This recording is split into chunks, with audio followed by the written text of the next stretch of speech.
Silakan Pak Firman. Baik, terima kasih Prof. Purwanto. Selamat malam Bapak Ibu sekalian. Selamat datang dalam ngobrol bareng Selasa petang NBSP singkatannya. Ini merupakan program sharing.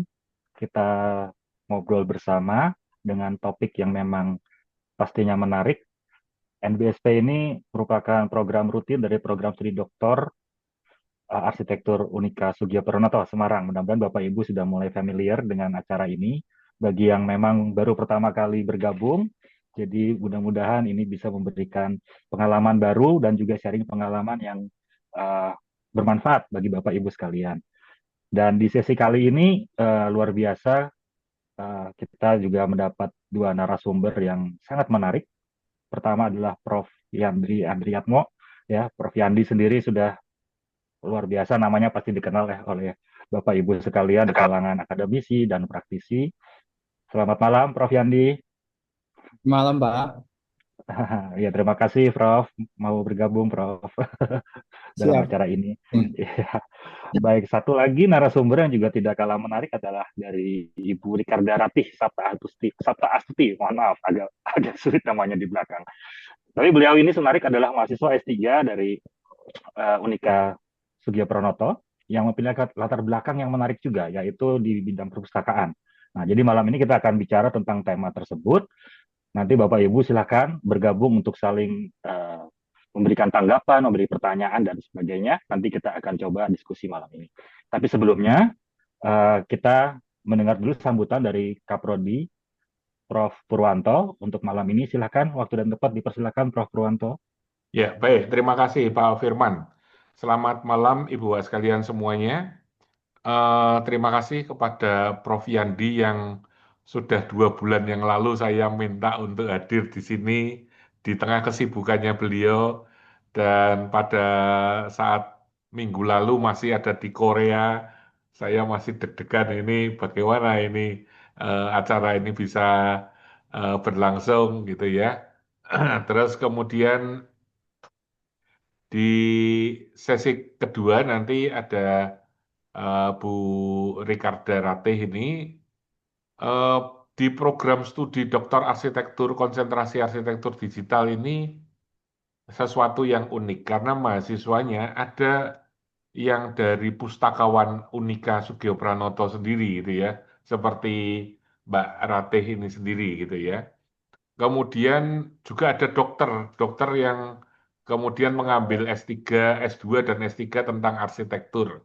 Itu Dokter Rido gitu ya. Ya, pada malam hari ini kita akan membahas bersama-sama terkait dengan desain perpustakaan digital. Ini merupakan satu langkah di mana di era digital ini keterkaitan perpustakaan yang terus berkembang menjadi eh, perpustakaan yang menarik dengan proses digitalisasi. Ini menjadi konsentrasi penelitian dari Mbak Ratih Ricarda ini.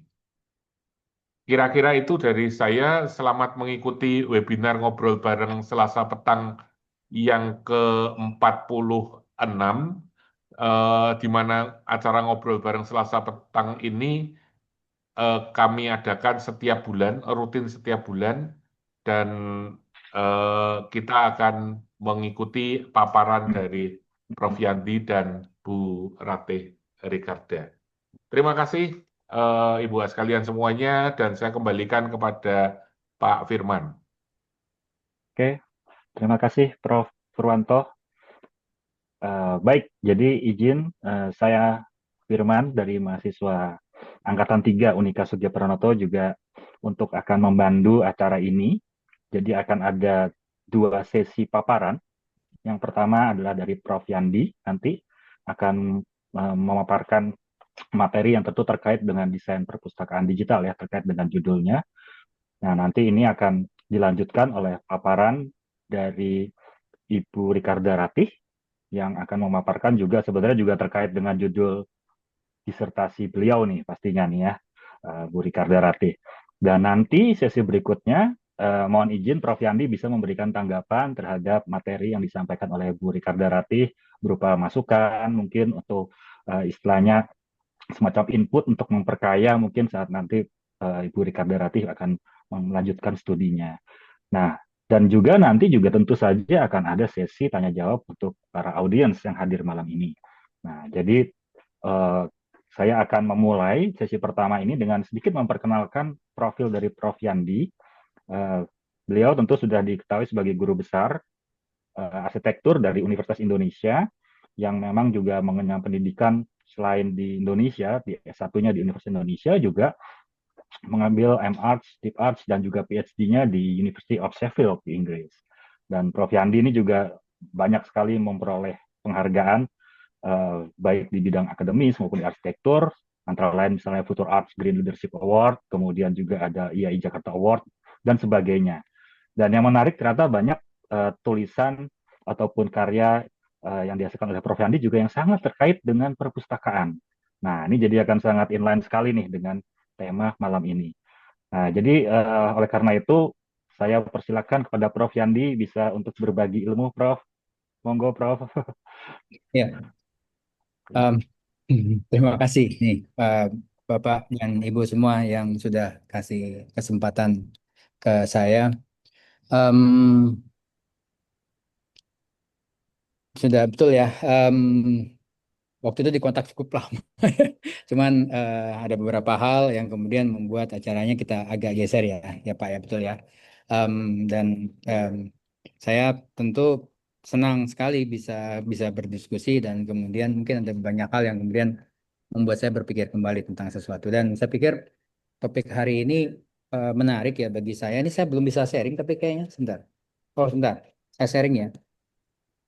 Uh, Udah kelihatan ya Bapak dan Ibu ya. Belum, Bro. Oh ya, sudah, Prof. Oh ya, sudah, Prof. Yandi. Ya, Ada page. Kelihatan nggak? Ya, sudah. ya Ya. sudah full screen. Ya. Em, Tugasnya kan designing digital library. Ini yang membuat saya banyak berpikir sih dalam dalam beberapa hari ini. Em, Apa yang kemudian membuat topik ini sebetulnya menarik bagi kita? Karena sebetulnya em, barangkali ini adalah satu topik yang kemudian bisa dilihat sebagai trigger eh, bagi perubahan transformasi dari culture.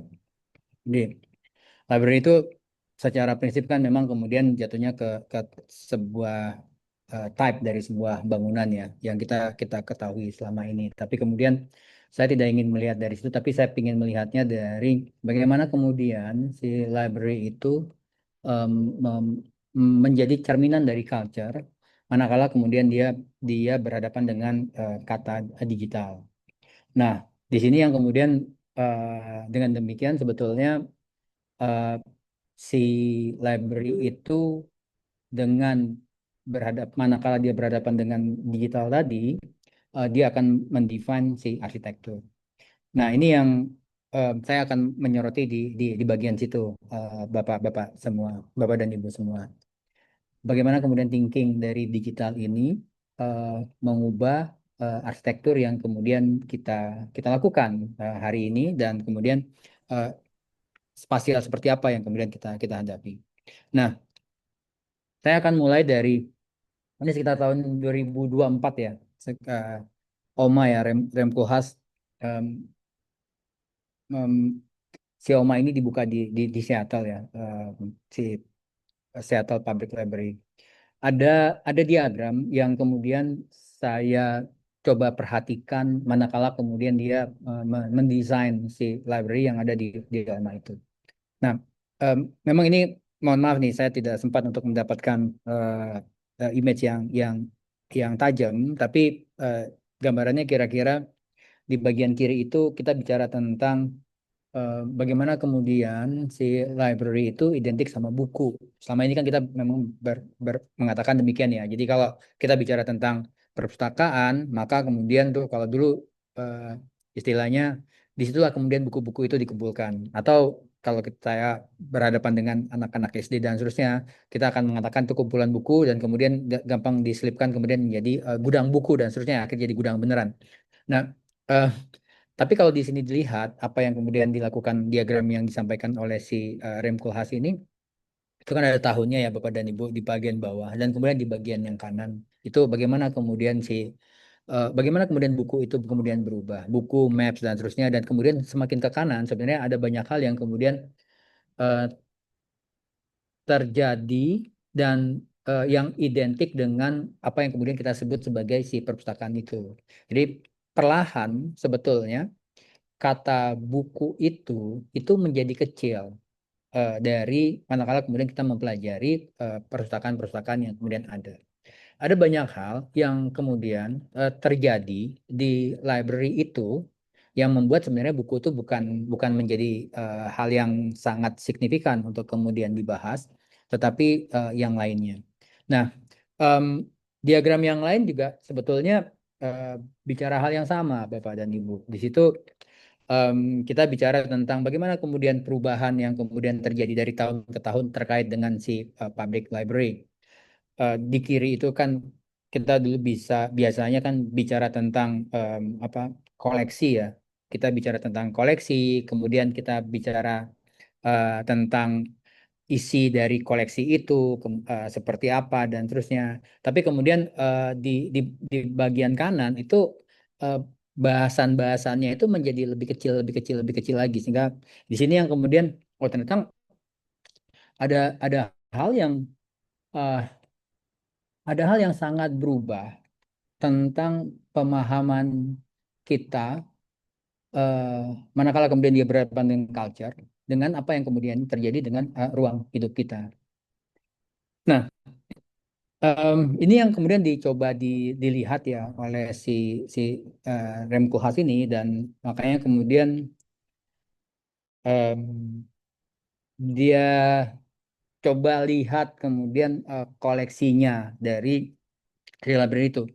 Ternyata kalau dilihat agak lebih detail, yang namanya perpustakaan itu em, berubah, yang tadinya bicara tentang koleksi, kemudian berubah menjadi services. Ini kan kalau biru-birunya itu kemudian dikumpulin itu hanya 32%. Tetapi yang lainnya itu yang kemudian 68% itu yang kemudian malah justru menjadi yang utama.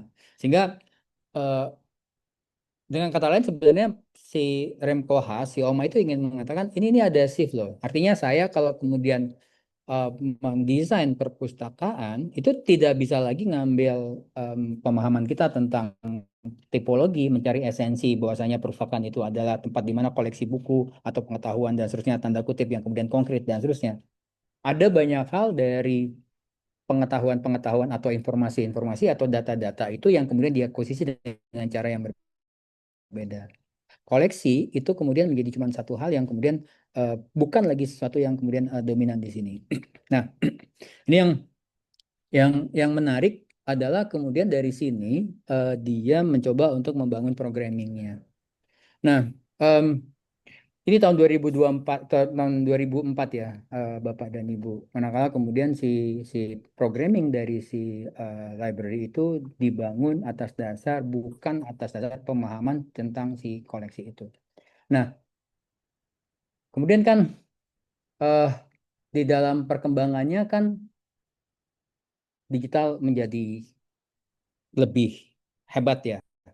sekarang. Padahal ini kita bicara tentang bagaimana kemudian perpustakaan yang kemudian pada waktu itu berubah dari yang tadinya kita bicara tentang buku, koleksi buku, buku yang kemudian ada dan seterusnya yang disusun atas dasar cataloging dan seterusnya itu kemudian menjadi service-service yang kemudian dibangun dan kemudian diprogram oleh dia yang kemudian terjadi di dalam banyak perpustakaan-perpustakaan. Nah, oleh si Kulhas ini kemudian itu disusun berdasarkan yang tadi itu. Nah, kita bisa lihat perpustakaan tuh ternyata berubah. Sehingga saya kok merasa ini mungkin si library ini dalam hal ini mungkin salah satu trigger yang cukup signifikan dalam melihat apa yang kemudian dilakukan oleh perubahan apa yang kemudian terjadi pada culture kita yang kemudian signifikan terkait dengan spasial kita. Karena dia langsung straight forward dan kita langsung bisa melihat dan seterusnya. Jadi eh, dan perubahannya menjadi sangat jelas. Memang kemudian banyak ya contoh-contoh yang kemudian tipologi bangunan yang kemudian berubah. Kita bicara tentang bioskop yang tadinya di luar ruangan, kemudian masuk ke dalam bioskop, kemudian masuk ke rumah dengan kehadiran Netflix dan seterusnya, dan kemudian harus hadir dengan cara yang lain dan seterusnya, dengan hadir virtual dan seterusnya itu kan yang entertainment dibaca dengan cara yang berbeda dan seterusnya ini juga demikian. Nah, bahasan ini kemudian jadi menarik bagi saya.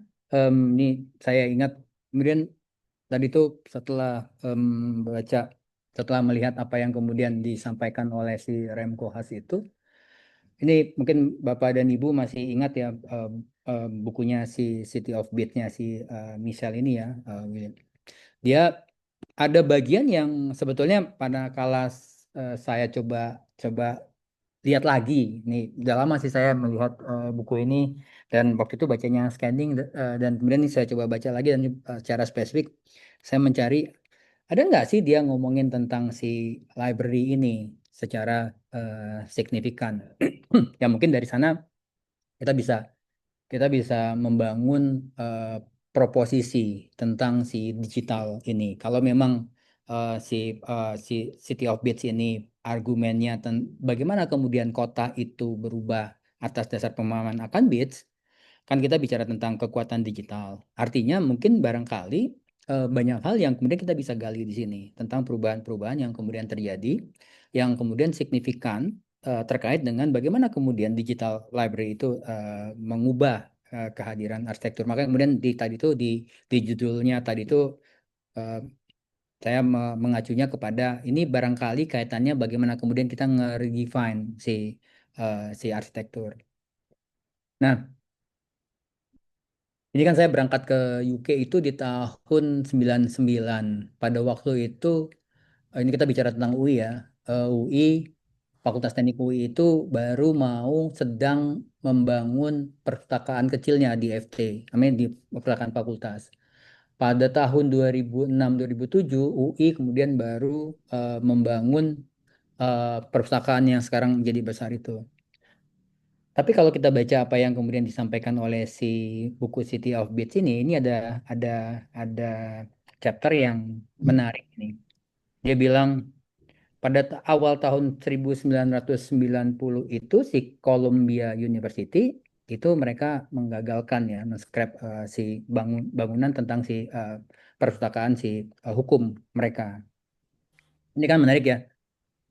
Di saat kita semua berpikir untuk membangun perpustakaan yang kemudian perpustakaan itu jadi mercusuar dan seterusnya, ini si Columbia University malah melihatnya mungkin yang kita butuhkan bukan perpustakaan itu, tapi yang kita butuhkan itu nggak lain adalah si connection machine yang kemudian bisa men-scanning, bisa men-storing segala men-scanning dan men-storing begitu banyak buku-buku yang tua dan seterusnya. Membangun sistem yang lain yang kemudian berbeda dan seterusnya gitu. Membangun indeks dan seterusnya yang di atas dasar kemampuan komputer pada waktu itu. Beda banget ya sama kita.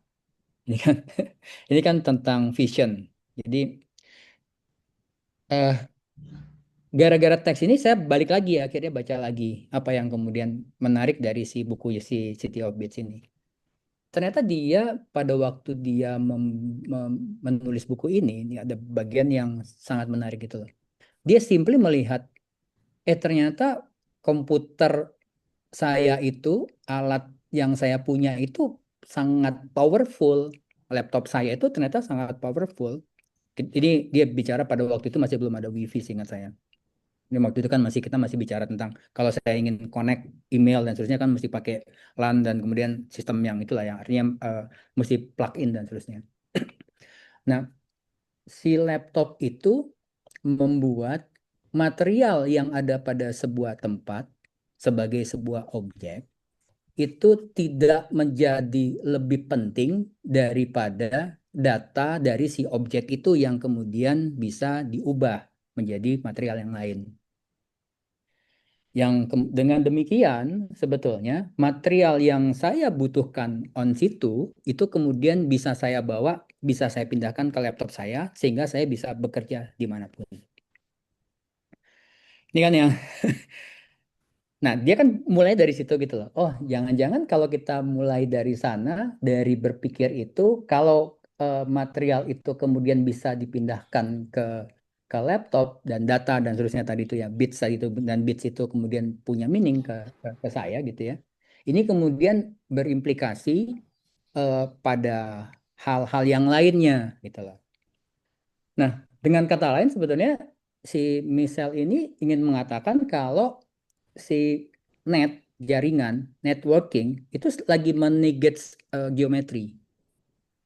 Dia lagi mengatakan kalau geometri itu nggak penting-penting amat sebetulnya. Geometri tanda kutip yang kemudian kita pelajari di dalam ilmu arsitektur hari ini gitu itu nggak terlalu penting sebetulnya. Ada yang lain yang mungkin barangkali lebih penting. Yang mungkin barangkali kalau misalnya kita bicara sekarang kita bicara tentang eh, the wall not exist anymore, the flat world dan seterusnya nggak ada lagi batasan dan seterusnya everything connecting dan seterusnya. Nah, saya pada waktu baca net negates geometri, ini kan pikiran saya kemudian cabang dua ya. Pertama dia ingin mengatakan geometri itu nggak ada, atau sebetulnya kita bicara pada geometri yang lain di dalam ilmu desain. Di sini saya melihat yang dimaksud sama dia itu adalah tanda kutip networking dan teman-temannya yang kemudian relate sama itu yang kemudian uh, menjadi ngedefine ke geometrinya. Di situ yang kemudian ini berarti kehadiran dari geometri itu bukan lagi didefine oleh pengetahuan geometri yang selama ini kita ketahui tapi atas dasar pengetahuan geometri topologi. Jadi which is itu saya baru mengetahuinya di tahun 2001 eh, pada waktu seorang profesor matematik kemudian hadir pada waktu saya kuliah. Orangnya benar-benar kayak Einstein gitu. Dia menjelaskan tentang what is topologi dan kemudian bagaimana kemudian topologi itu mengubah kita, mengubah desain kita, cara pandang kita gitu. Karena topologi itu simply bukan ilmu tentang kehadiran wujudnya, tetapi positioning yang kemudian the position of everything dan networking itu yang kemudian dibahas di sana. Em, Titik dan garis ya, jadi node dan hubungan antar node itu yang kemudian menjadi penting di sini. Nah, ini kan yang ingin disampaikan oleh si buku ini City of Bits itu. Eh, Kalau kemudian everything itu geometri itu didefine atas dasar si net ini, atas dasar topological thinking itu, maka spasial yang akan hadir itu sudah tentu questionable. Ini yang kemudian saya baca dari situ. Ini mungkin akan jadi agak beda dari spasial. Tanda kutip dia anti spasial bisa jadi. Nah, kan ini yang kemudian dari sini kemana ya? Apa ya gitu loh. Nah, ini yang kemudian proposisi atau bukan proposisi apa? Manifesto, sebelum manifesto sebenarnya. Em, Kenakalan apa yang kemudian hadir.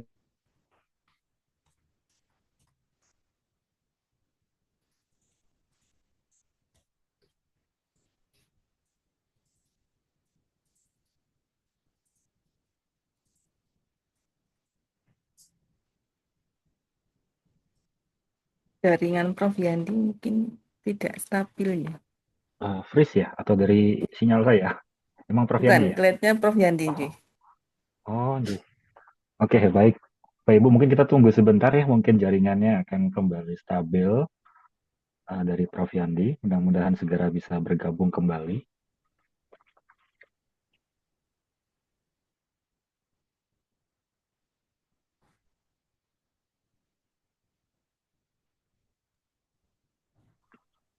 Eh, sedang terlempar dahulu ya. Mungkin segera dalam waktu dekat akan segera bergabung kembali. Kita tunggu sebentar, Bapak Ibu. Iya, Oh, saya hilang barusan. iya. Oke, Prof Yandi silahkan bisa dilanjutkan. Uh, Ya. Bentar ya.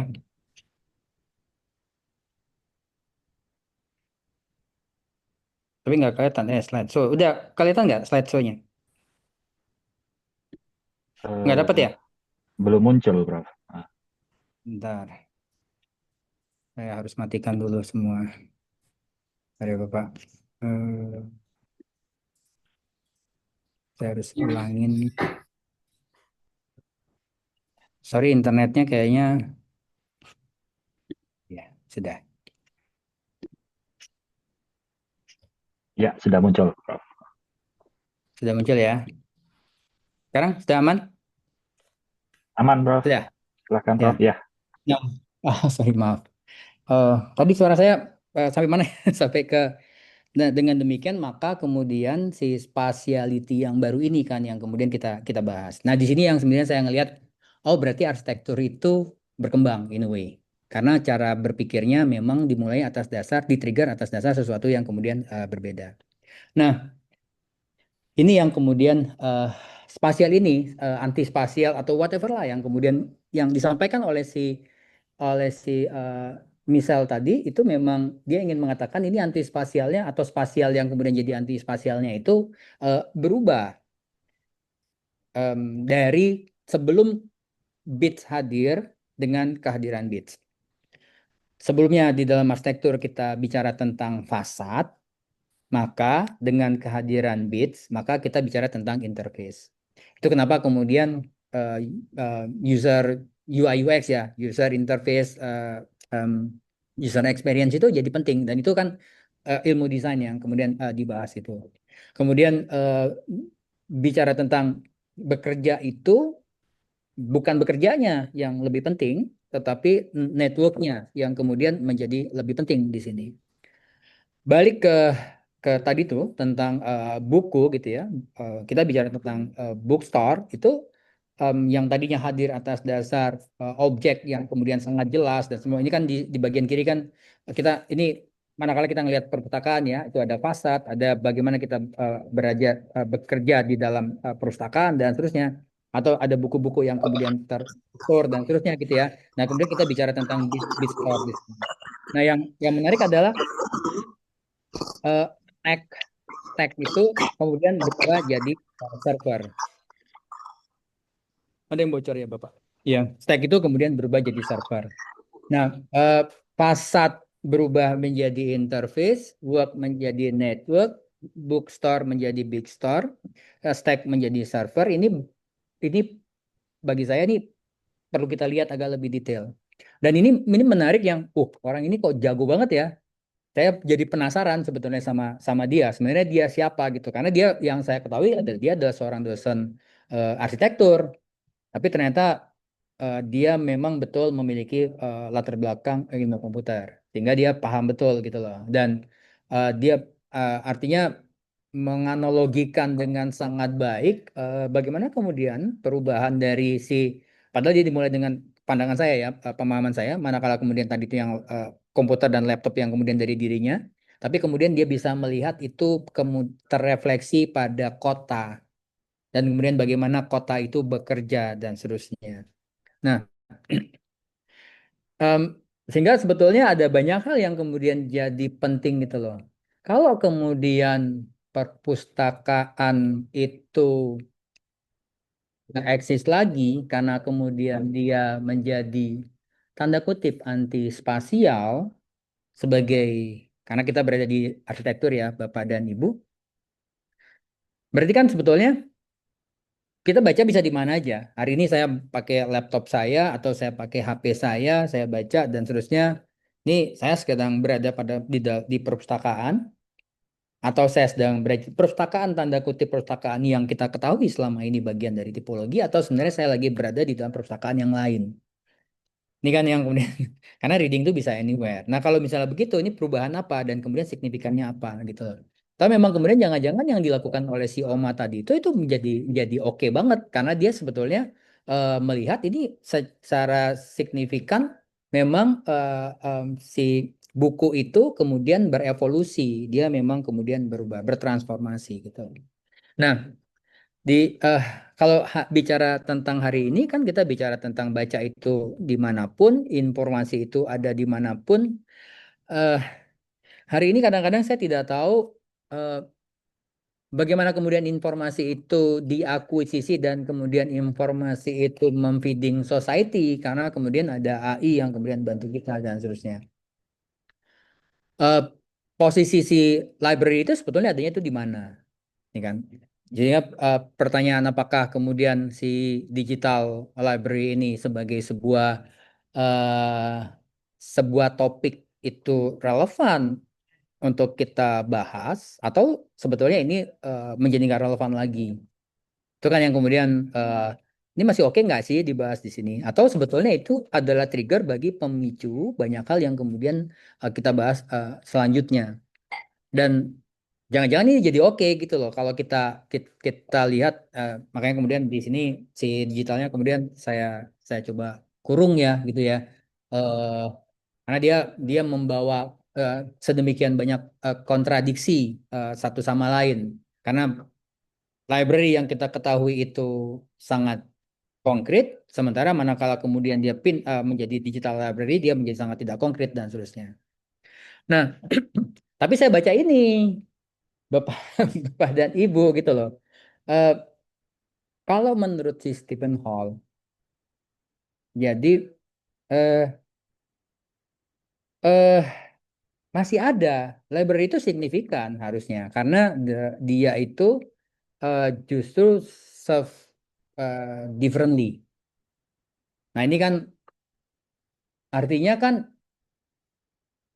kita nggak bisa pakai mazhab tipologi, kita nggak bisa pakai mazhab esensi, kita nggak bisa merefer ke belakang, tapi kita harus merefer ke belakang itu artinya kata library itu tidak bisa nge-refernya ke belakang sehingga kita bisa tahu selama 100 tahun, 200 tahun itu library seperti apa dan kemudian kita melakukan yang seperti itu. Which is itu banyak dilakukan dalam banyak desain metode. Tapi kita mesti ngelihatnya ke depan dengan cara yang berbeda. Nah, um, uh, more than that dia bilang itu tomorrow sebetulnya. Jadi ini kita bicara pada kalau kita bisa memahami bagaimana bekerjanya library di masa depan dan seterusnya uh, di luar uh, filling book yang menurutnya itu kerjaan nenek moyang kita dan seterusnya ya. Uh, Udah tua banget lah ya gitu ya, book file sensor itu. Uh, ada hal yang kemudian kaitannya dengan kita siapa dan seterusnya yang kemudian mestinya berkembang. Nah, eh sehingga pertanyaannya kemudian kalau di dalam ilmu arsitektur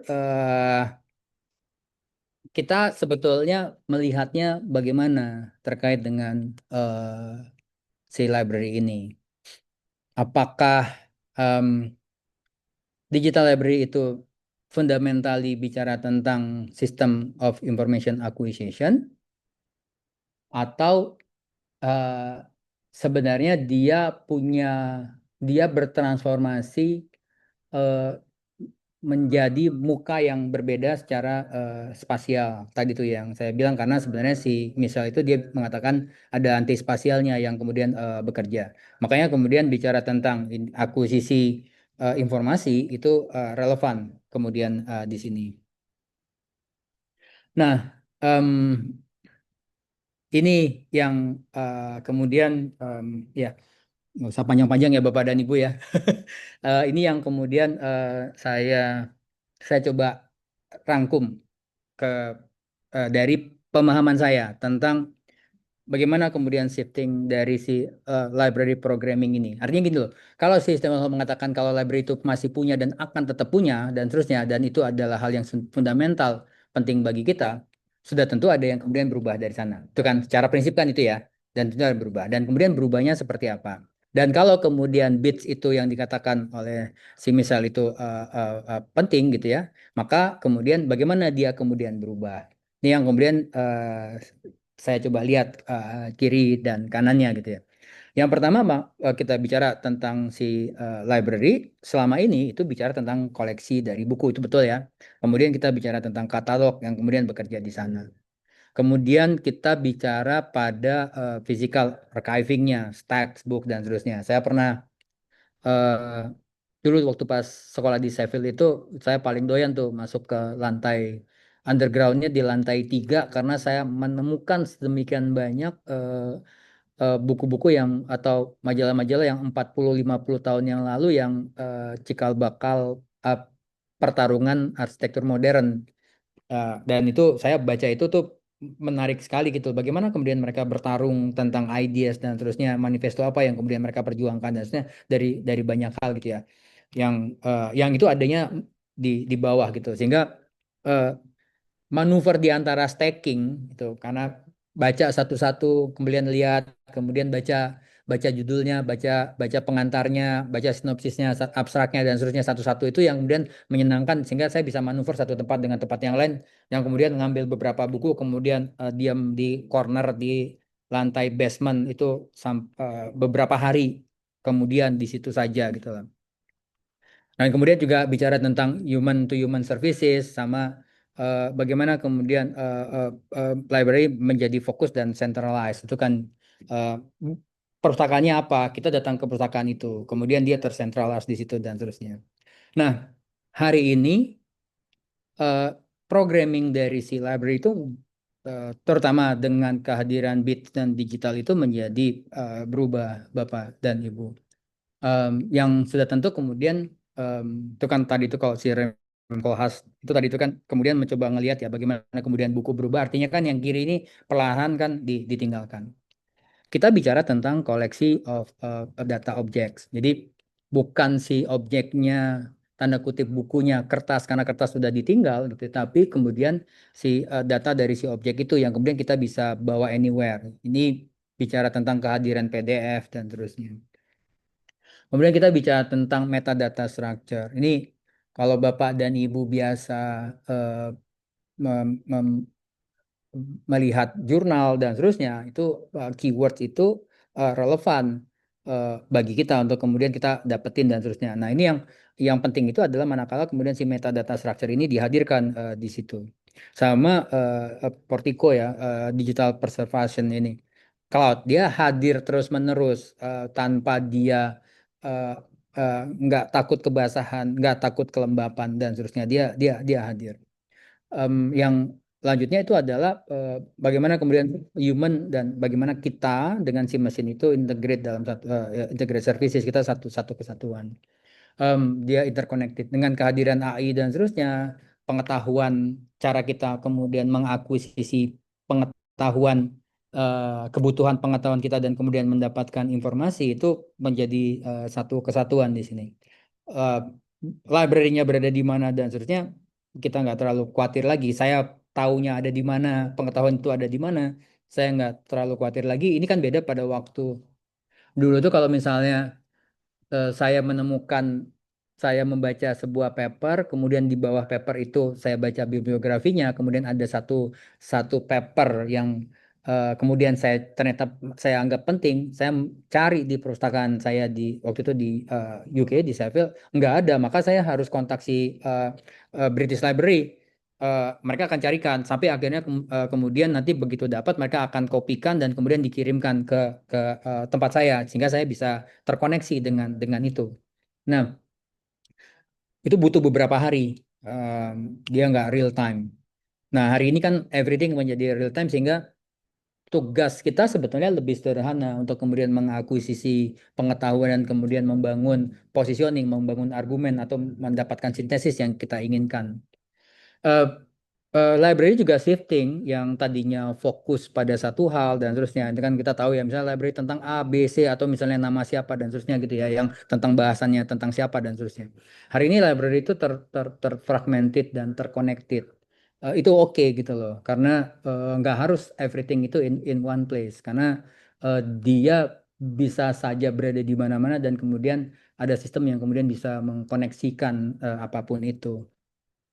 Nah, em, eh sehingga pertanyaannya, buku itu eh masih oke nggak sih? Atau buku yang lain? eh eh, karena sekarang kita bicara tentang open access gitu ya. Em, feature feature itu seperti apa? Akuisisi informasi itu seperti apa? Em, possibility yang kemudian hadir itu kayak apa? Kalau kita melihat memfokus pada digital library, berarti sebetulnya saya melihatnya hari ini adalah bagaimana kemudian saya membayangkan bagaimana kemudian em, sistem dari akuisisi knowledge itu bekerja di masa depan. Jadi bukan koleksi dari buku yang kemudian saya stacking jadi satu, tapi bagaimana kemudian akses networking itu kemudian terjadi di data-data dan informasi yang kemudian terjadi karena basisnya adalah si digital tadi itu. Nah, dengan demikian sebetulnya di dalam desainnya it's okay kalau kemudian nggak ada bukunya sama sekali. Which is tadi itu si Rem Koolhaas, si Oma itu em, mulai mengecilkan buku gitu loh. Nah ini di beberapa tempat memang kemudian ya ngapain lagi ada buku sebagai buku yang kita ketahui selama ini gitu loh. Eh, sehingga ini sebenarnya perpustakaan atau bukan ya gitu. Atau ini adalah the real perpustakaan, ini kan question. Nah, ini bagi saya sebenarnya ini menarik gitu loh. Kalau eh, eh, ini dua muka ya Bapak dan Ibu. Satu sisi ini kan kalau kita saya sebagai akademisi gitu loh. Saya ambil jalur yang kemudian aman, sudah biasa dilakukan oleh orang-orang terdahulu saya dan kemudian mengacu pada apa yang biasa. Atau sebagai seorang akademisi, saya rather berspekulasi pada sesuatu sehingga diskurs itu akan terjadi. Ini kan, ini yang mana yang mau kita ambil? Cari aman atau membangun diskurs? Kalau membangun diskurs, artinya ya udah siap-siap aja dimarahi oleh semua orang. Tapi manakala kemudian kita membangun diskurs tadi itu, pengetahuannya akan berkembang. Pengetahuan desain akan berkembang, pengetahuan tentang spasial yang baru akan berkembang dan seterusnya. Dia tidak akan berhenti gitu loh. Nah, sehingga merunut ini kan jadi beda. Kalau yang pertama itu melihat perpustakaan mengacu kepada apa yang kita lakukan pada masa lalu dan kemudian merunut ke sana, maka perpustakaan itu harus ada bukunya. Contohnya begitu. Tapi kalau misalnya mengacu pada bagaimana kemudian culture dan zaman berubah, arti kita ngelihat current dan ke depan, maka ini bisa jadi oke. Nah, ini kan kemudian ada debate di sini. Nah, artinya perpustakaan itu mungkin library itu mungkin bukan library yang selama ini kita ketahui, tapi library yang kemudian bertransformasi menjadi new culture dan seterusnya. Ini sama ya, ini yang lakukan oleh si Calatrava, nggak ngelihat stackingnya lagi mana gitu loh. Dulu kan saya sangat happy itu kalau ngelihat buku dan kemudian a glimpse of judulnya berada di punggung buku itu kan, itu yang kemudian dari sana tuh kemudian saya mencoba untuk mengkoneksikan banyak hal dan kemudian tiap kali saya ngelihat glimpse punggung buku itu saya langsung terkonek sama isi dari buku itu dan daftar isi dari buku itu gitu. Nah, hari ini kan kita nggak bekerja begitu gitu. Hari ini we doesn't need, kita nggak butuh itu lagi, dan anak-anak kita generasi yang sekarang mungkin mereka ngapain gitu loh saya berada di situ gitu loh. Biarkan aja artefak ya artefak aja, tapi akuisisi knowledge sebagai the purpose of library itu mungkin bisa dilakukan dengan cara yang berbeda. Nah, kalaupun kemudian memang ada gitu ya sebagai bagian dari the artefak kertas sebagai hal yang penting itu, ya mungkin barangkali dengan cara yang seperti ini connecting, karena yang dipentingkan itu sebenarnya bukan bukunya tapi people-nya gitu. Jadi people and book-nya yang kemudian jadi perlu gitu. Sehingga bagaimana kemudian buku traveling satu tempat ke tempat yang lain, ada di mana dan seterusnya itu yang kemudian terkoneksi satu sama lain. Eh, eh, itu yang kemudian jadi cara baru gitu loh. Walaupun saya juga tahu sih kalau nge-refer ke anak-anak saya dan seterusnya, mereka tetap baca novel hari ini. Saya juga kadang-kadang ngelihatnya apa iya ya mereka sekarang masih rely on sama si tabs atau sama si em, apa em, phone kita yang kemudian baca PDF dari sana dan seterusnya. Tapi a new style itu memang back to basic juga. Jadi enjoy enjoy not not in the technology itu adalah part of the game juga di di sini gitu loh. Jadi the negasi of the digital when I don't need it gitu kan. Ini kan gue nggak mau nih ada digital. Ya gue pakai si gue baca kertas aja dari novel yang pakai kertas aja dan mungkin dengan segala macam itu eh, punya pilihan itu.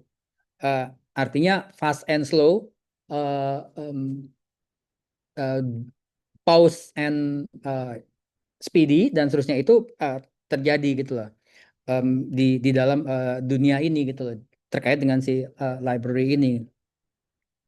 Nah ini yang mungkin ini yang terakhir ya ada kayaknya ada satu dua gitu loh. Ini yang em, mungkin ini juga jadi penting manakala kemudian oh ternyata kalau kita ngomongin library itu nggak lagi ngomongin tentang si data tadi itu akhirnya. Mungkin kan tadi digital library, oke, itu pasti urusan data gitu. Tapi kalau itu mungkin eh, digital information atau digital data saja gitu loh. Tapi kalau kita bicara tentang digital library, kita bicara manusia, kita bicara community di sini yang kemudian terhubungkan di situ.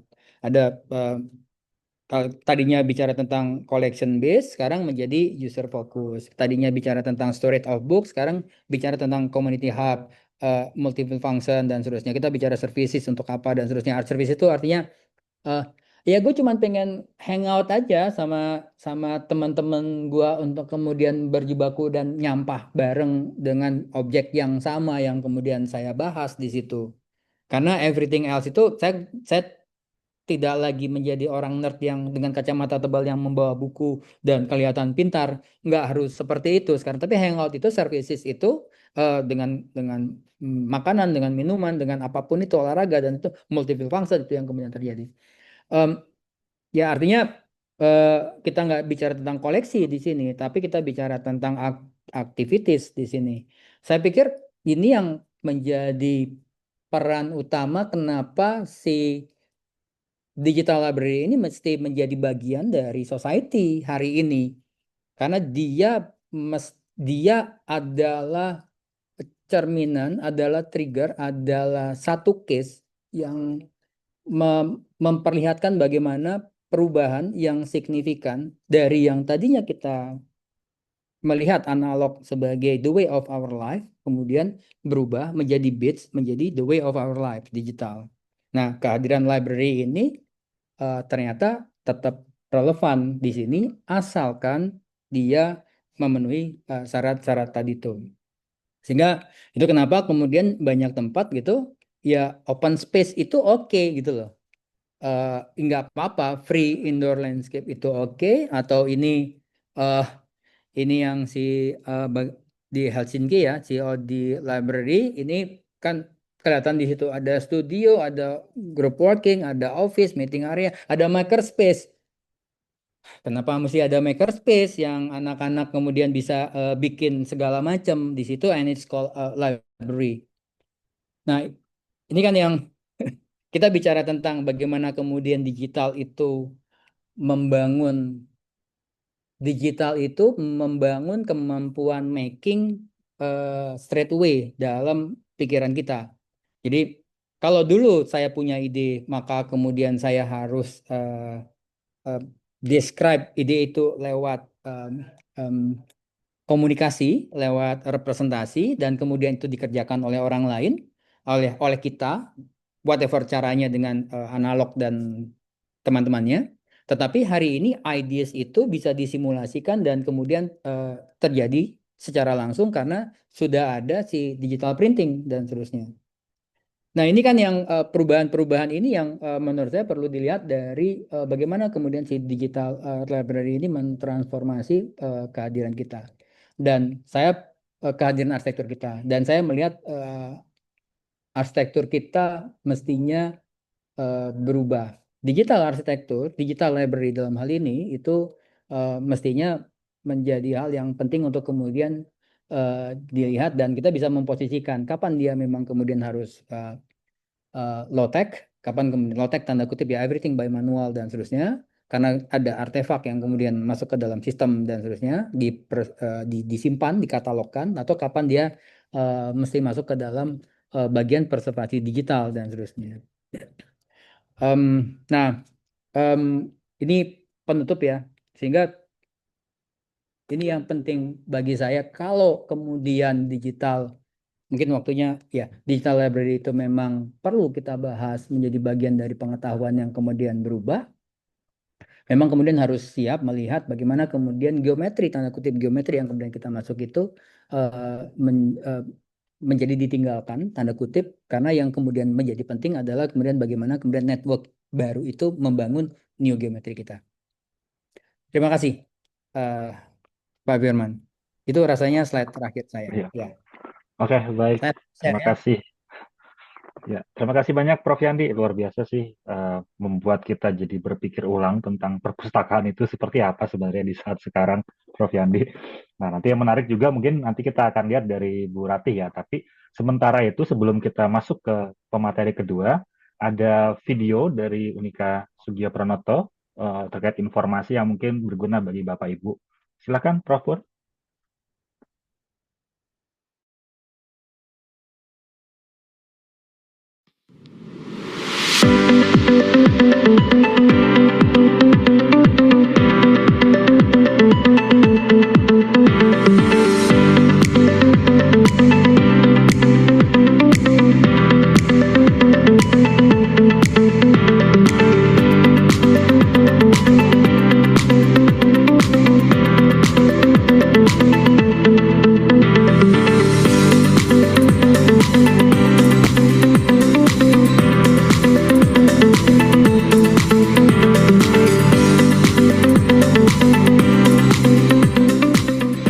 Studi Doktor Arsitektur Digital di Unika Sugiyopranoto ini menawarkan pendekatan yang sangat komprehensif, tidak hanya mengeksplor dari sisi teori, tetapi juga mengeksplor bagaimana penerapan teknologi digital diterapkan dalam desain arsitektur saat ini. Kurikulum yang tersusun dengan rapi dan didukung dengan para dosen yang ahli di bidangnya mampu mendukung dan menambah wawasan saya khususnya dalam arsitektur digital. Lingkungan kampus yang kolaboratif juga memfasilitasi pertukaran ide dengan sesama mahasiswa, baik mahasiswa di Unika Sugiyopranoto dan mahasiswa di luar Unika Sugiyopranoto. Program ini tidak hanya berfokus pada penelitian akademis, tetapi juga membuka peluang besar untuk berinovasi dalam bidang arsitektur digital. Saya merasa program ini telah membantu saya menjadi lebih siap untuk berkontribusi dalam pengembangan arsitektur masa depan yang lebih smart, lebih canggih, efisien, dan berkelanjutan. Oleh karena itu, bagi rekan-rekan yang memiliki minat dan semangat untuk mendalami arsitektur digital dan ingin memperdalam pemahaman serta praktiknya, saya sangat mengajak Anda untuk bergabung di program doktor ini. Program ini adalah tempat yang tepat untuk mengembangkan karir dan pengetahuan di bidang arsitektur, khususnya yang berbasis teknologi digital. Yang pertama adalah nyaman, dan yang kedua pastinya menyenangkan. Itulah yang memotivasi saya untuk melanjutkan studi di program doktoral ini. Kampus adalah rumah kami kedua, karena di situ kami bisa berdiskusi bersama, melakukan pembelajaran bersama, sharing knowledge terkait desain konstruksi bangunan yang smart, dan pastinya berrelevansi dengan teknologi digital saat ini. Diampu oleh dosen yang profesional dan fasilitas yang memadai, yang menunjang, sehingga kami bisa melaksanakan perkuliahan dengan menyenangkan. Selama menempuh pendidikan di program ini, saya merasakan manfaat besar dari pendekatan pembelajaran yang komprehensif. Program ini memberi kesempatan untuk mempelajari tren-tren terbaru dalam dunia arsitektur, seperti artificial intelligence, building information modeling, arsitektur kinetik, virtual reality, augmented reality, dan juga simulasi bangunan yang berbasis digital. Didukung fasilitas pembelajaran digital modern dan juga perangkat lunak arsitektur terkini. Program ini mengasah kemampuan kami untuk memanfaatkan teknologi dalam menciptakan desain arsitektur masa depan yang eco-efisien, sustainable, user-oriented, dan juga ramah lingkungan dengan pendekatan digital terkini. Program Doktor Arsitektur di Universitas Katolik Sugio Pranata Semarang dirancang untuk menyiapkan saya dalam menjawab tantangan dan juga kebutuhan arsitektur di masa depan. Saya yakin program ini akan memberikan fondasi yang kuat bagi Anda untuk berkembang dalam karir sebagai arsitek profesional maupun sebagai pengajar di dalam dunia arsitektur. Bagi Anda yang tertarik untuk menjelajah peluang tanpa batas dalam bidang arsitektur, khususnya arsitektur digital, saya mengajak Anda untuk bergabung ke dalam program Doktor Arsitektur Digital di Universitas Katolik Sugio Pranata Semarang. Program Studi Doktor Arsitektur Konsentrasi Arsitektur Digital Universitas Katolik Sugio Pranoto membekali mahasiswa untuk memanfaatkan dan mengembangkan penggunaan teknologi simulasi komputer seperti augmented reality sebagai sarana kajian analisis ilmiah dan presentasi dari hasil penelitian doktoral yang bermanfaat bagi perkembangan keilmuan dan dunia arsitektur. Belajar di program studi Doktor Arsitektur Konsentrasi Arsitektur Digital Universitas Katolik Sugio Pranoto membuat kami menjadi lebih memahami dan menguasai teori dan filosofi arsitektur serta dalam konteks ilmu lain yang menunjang ilmu arsitektur dengan memanfaatkan teknologi digital. Sarana dan fasilitas pembelajaran yang lengkap, suasana pembelajaran yang joyful dengan para dosen yang kura personalis membuat kami, mahasiswa program studi Doktor Arsitektur Konsentrasi Arsitektur Digital Universitas Katolik Sugio Pranoto selalu bersemangat dan termotivasi dalam aktivitas pembelajaran, penelitian, dan publikasi ilmiah. Mari bergabung bersama kami, program studi Doktor Konsentrasi Arsitektur Digital Universitas Katolik Sugio Pranoto. Talenta Pro Patria et Humanitate. Talenta terbaik dipersembahkan demi bangsa, negara, serta kemanusiaan.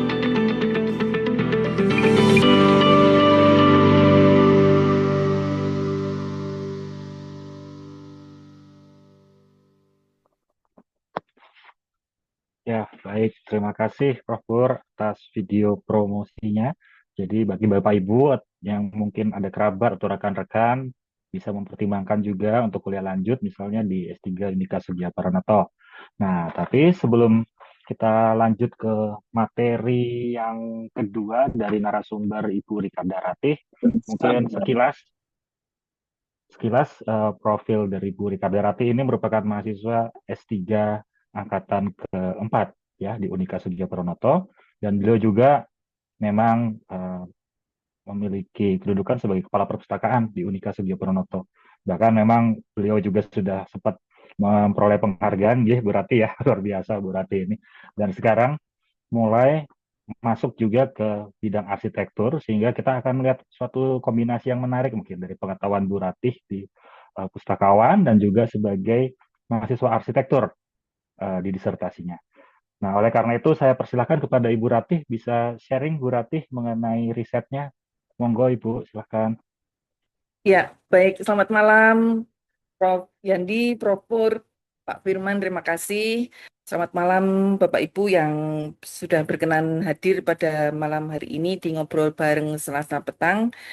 Izinkan saya akan sharing terkait dengan penelitian yang akan dilakukan di program S3, program studi Doktor Arsitektur Konsentrasi Arsitektur Digital.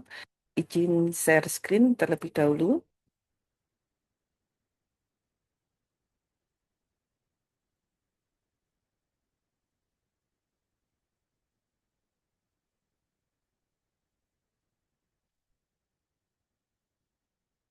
Ya, apakah sudah terlihat, Bapak? Sudah, Ibu Rati. Ya, terima kasih.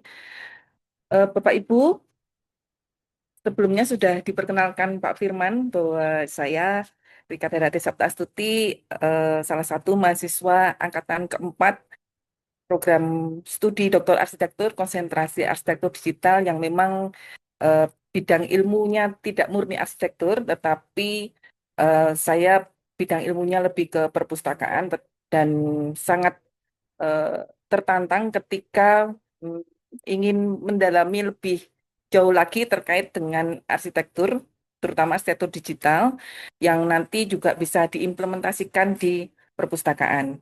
Oleh karena itu, untuk penelitian yang akan saya lakukan, ini dengan judul model Smart Eco Interior Library untuk interior perpustakaan berkelanjutan di perguruan tinggi. Seperti yang tadi disampaikan oleh Prof. Yandi bahwa saat ini perpustakaan mengalami shifting ya. Jadi perpustakaan di era modern itu sebagai salah satu unit pendukung. Jadi perpustakaan sebagai salah satu unit pendukung tidak hanya berfungsi sebagai tempat penyimpanan buku lagi saat ini, tetapi juga sebagai pusat komunitas, pembelajaran, dan interaksi sosial perpustakaan. Dan pada saat ini pastinya perpustakaan juga kurang disadari sebagai salah satu faktor penyumbang terjadinya suhu global gitu ya. Dan sebelumnya saya sudah melakukan prasurvei pada Forum Perpustakaan Perguruan Tinggi Indonesia di Jawa Tengah yang terdiri dari 1.330 anggota, di mana 133 perpustakaan perguruan tinggi saat ini sedang melakukan pengembangan dengan penyediaan fasilitas belajar yang nyaman dengan menyediakan learning space atau ruang belajar, ruang diskusi, dan ruang komunitas. Dan implementasi desain interior perpustakaan perguruan tinggi ini masih berfokus pada interior yang nyaman, furniture baru, tetapi belum mempertimbangkan aspek ramah lingkungan dan efisiensi energi. Berdasarkan data statistik perpustakaan pada tahun 2024, pengguna ruang perpustakaan perguruan tinggi berjumlah kurang lebih 2.300 orang tiap bulan itu dengan aktivitas belajar dan diskusi. Jadi memang pengunjung perpustakaan saat ini tidak hanya meminjam dan mengembalikan buku, tetapi mayoritas aktivitasnya lebih banyak dilakukan untuk kegiatan belajar dan diskusi, dan rata-rata waktu yang digunakan minimal 1 sampai dengan 2 jam untuk duduk di ruang belajar, ruang baca, dan diskusi. Permasalahan utama yang dihadapi oleh perpustakaan pada saat ini adalah tentunya dengan pengembangan ruang itu akan berdampak pada konsumsi energi yang tinggi, meliputi sistem pencahayaan, ventilasi, dan pendingin udara. Kemudian kurangnya adaptasi terhadap teknologi. Jadi banyak yang belum sepenuhnya mengadopsi teknologi pintar yang dapat meningkatkan efisiensi operasional dan kenyamanan pengguna, serta tuntutan keberlanjutan, adanya tekanan yang semakin meningkat untuk menerapkan praktek ramah lingkungan dalam desain, operasional, dan pengguna perpustakaan untuk mendukung keberlanjutan lingkungan. Jadi ini yang saat ini dihadapi oleh perpustakaan terkait dengan ruang gitu ya, desain ruang interior. Nah, perumusan masalah yang dirumuskan dalam penelitian ini adalah desain interior berkelanjutan di perpustakaan perguruan tinggi saat ini belum diimplementasikan dan memunculkan sejumlah tantangan mulai dari aspek integrasi desain interior berkelanjutan di perpustakaan, teknis integrasi teknologi, hingga bagaimana keterlibatan pengunjung untuk berkontribusi pada efisiensi energi. Dan penelitian ini berupaya merumuskan bagaimana model Smart Eco Interior Library untuk desain interior berkelanjutan pada perpustakaan perguruan tinggi. Untuk TESA kerja, yaitu Smart Eco Interior Library, diduga dapat menciptakan ruang perpustakaan yang ramah lingkungan, meningkatkan kesadaran akan keberlanjutan, dan mendorong partisipasi aktif pengunjung perpustakaan dalam praktek ramah lingkungan dan efisiensi energi. Fokus pada penelitian ini adalah untuk perumusan model desain interior perpustakaan perguruan tinggi yang integratif, ramah lingkungan, berbasis teknologi cerdas, dan berorientasi pada pengguna, Kemudian yang kedua adalah menggunakan exploratory sequential design dan co-design untuk mengembangkan model langsung dari data lapangan dan partisipasi pengguna. Kemudian juga pendekatan lintas teori, yaitu menggabungkan sustainable interior design, kemudian smart building dan smart interior, theory of plane behavior, dan prinsip user-centered design. Tujuan penelitian adalah untuk merancang model desain interior Smart Eco Interior Library yang berorientasi pada keberlanjutan lingkungan dan efisiensi energi, serta mampu memenuhi kebutuhan pengguna perpustakaan perguruan tinggi. Terkait dengan kajian pustaka dengan menggunakan Fosviewer untuk memetakan visualisasi bibliometrik pada artikel-artikel ilmiah, maka ada topik-topik atau kata kunci terkait dengan penelitian yang banyak dilakukan terkait dengan sustainability, Internet of Things, energi efisiensi. Kemudian penelitian terdahulu terkait dengan perancangan ulang interior rumah tinggal Solo Baru untuk smart dan eco design, sustainable interior, smart interior, kemudian juga theory of plane behavior, begitu ya. Jadi mengeksplorasi penerapan teori perilaku terencana dalam pembangunan rumah ramah lingkungan dan sustainable library building terkait dengan green design needs. Fokus perbedaan ataupun gap dari penelitian yang saya lakukan dengan penelitian terdahulu. Jadi fokus penelitiannya adalah melakukan analisis untuk konsep Smart Eco Interior Library dengan mempertimbangkan aspek desain interior berkelanjutan di perpustakaan, perilaku pengguna perpustakaan untuk berkontribusi menyumbangkan energi, dan saat ini diimplementasikan konsep Smart Eco Interior Library yang akan dibuat dengan model menggunakan siklus user-centered design. Nah, kondisi saat ini adalah beberapa penelitian sebelumnya telah membahas desain interior perpustakaan dalam konteks keberlanjutan dan efisiensi energi, transformasi digital ruang baca, smart building dan integrasi teknologi dalam arsitektur, user experience dan kenyamanan ruang publik, dan fokus pada arsitektur bangunan makro. Jadi studi tersebut cenderung pada fokus pada arsitektur bangunan makro, bukan pada desain interior detail. Kemudian membahas satu aspek tunggal, misalnya teknologi atau lingkungan, tanpa pendekatan integratif yang menggabungkan perilaku pengguna, desain interior, dan prinsip Smart Eco, dan jarang menempatkan pengguna sebagai subjek utama dalam proses desain atau kurang pendekatan UCD. Kebaruan penelitian ini adalah pengembangan model interior berkelanjutan yang memanfaatkan teknologi serta melibatkan ketersediaan dan kontribusi pengguna yang diwujudkan pada perilaku pengguna sehingga menghasilkan konsep Smart Eco Interior Library, dan desain model Smart Eco Interior Library ini menggunakan siklus user-centered design. Jadi metode penelitiannya adalah kualitatif, mixed method dengan exploratory sequential design, dan hasil penelitiannya adalah model Smart Eco Interior Library untuk interior perpustakaan berkelanjutan di perguruan tinggi.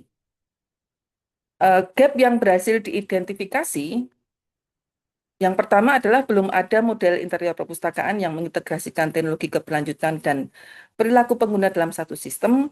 Kemudian yang kedua, kurangnya partisipasi pengguna dalam desain interior perpustakaan, karena sebagian besar desain masih top-down, bukan co-design, dan belum ada konsep Smart Eco Interior Library yang teruji secara konseptual maupun praktis di konteks perguruan tinggi di Indonesia.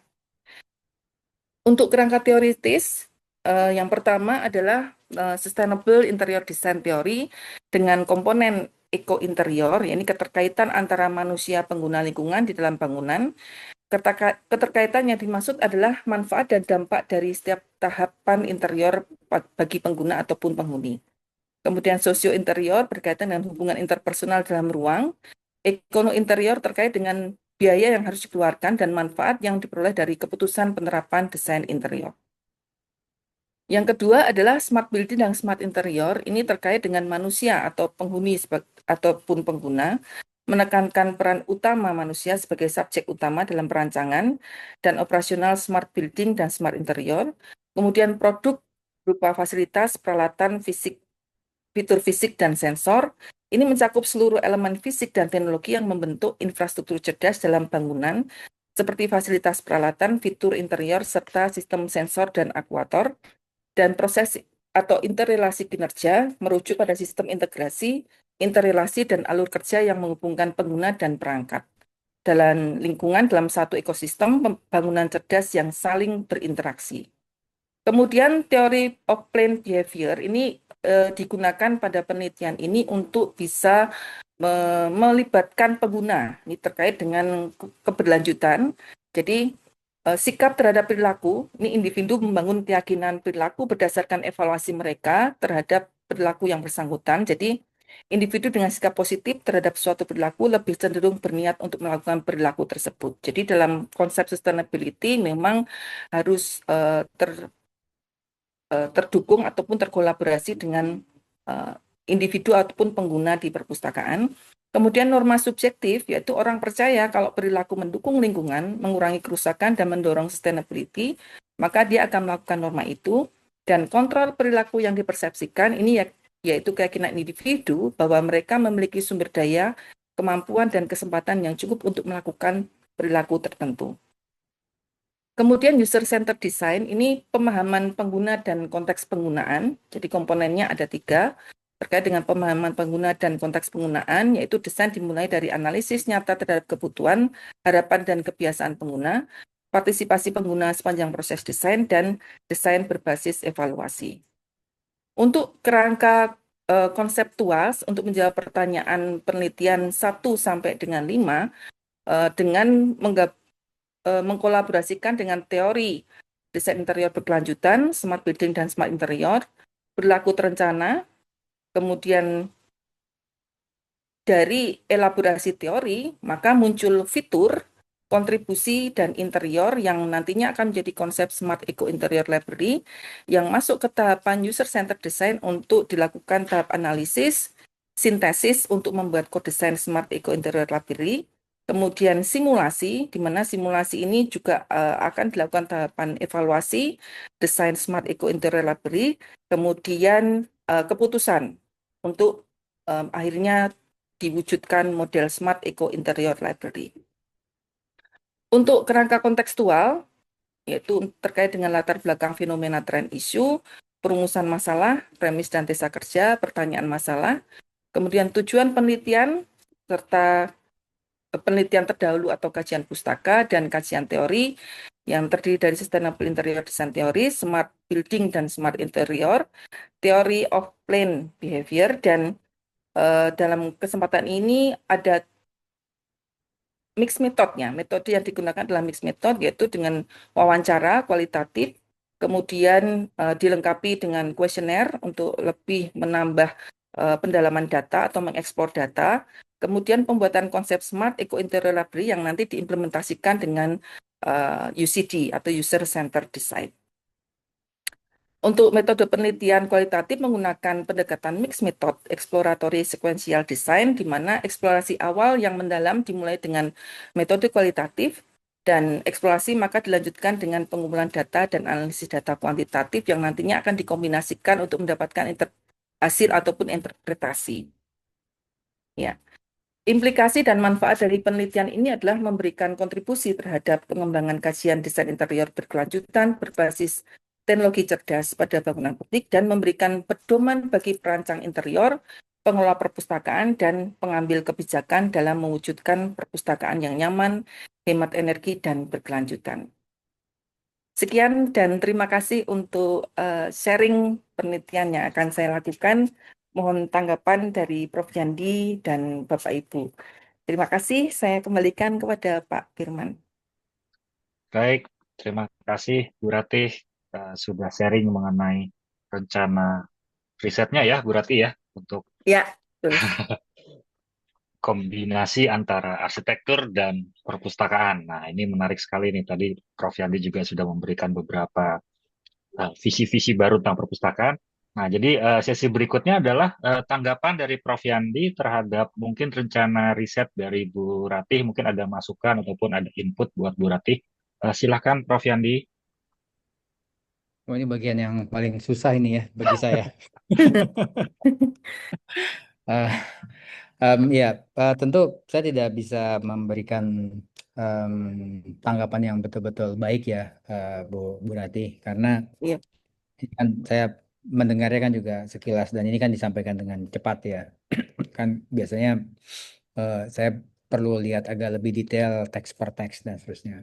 Tapi mungkin ada beberapa hal yang mungkin kalau saya eh, saya lihat dari sini yang mungkin bisa jadi pertimbangan. Em, Manakala kemudian ini kan persoalan pertama dari Bu Rati adalah Bu Rati kan bidangnya bukan di arsitektur. Iya benar Ya, ya, awalnya kan betul. gitu ya.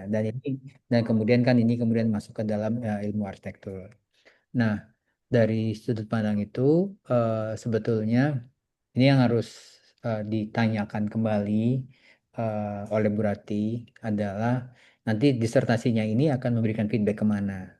Kalau feedbacknya ke ilmu arsitektur, maka signifikansi dari terobosan pengetahuan itu sudah harus sangat jelas di situ.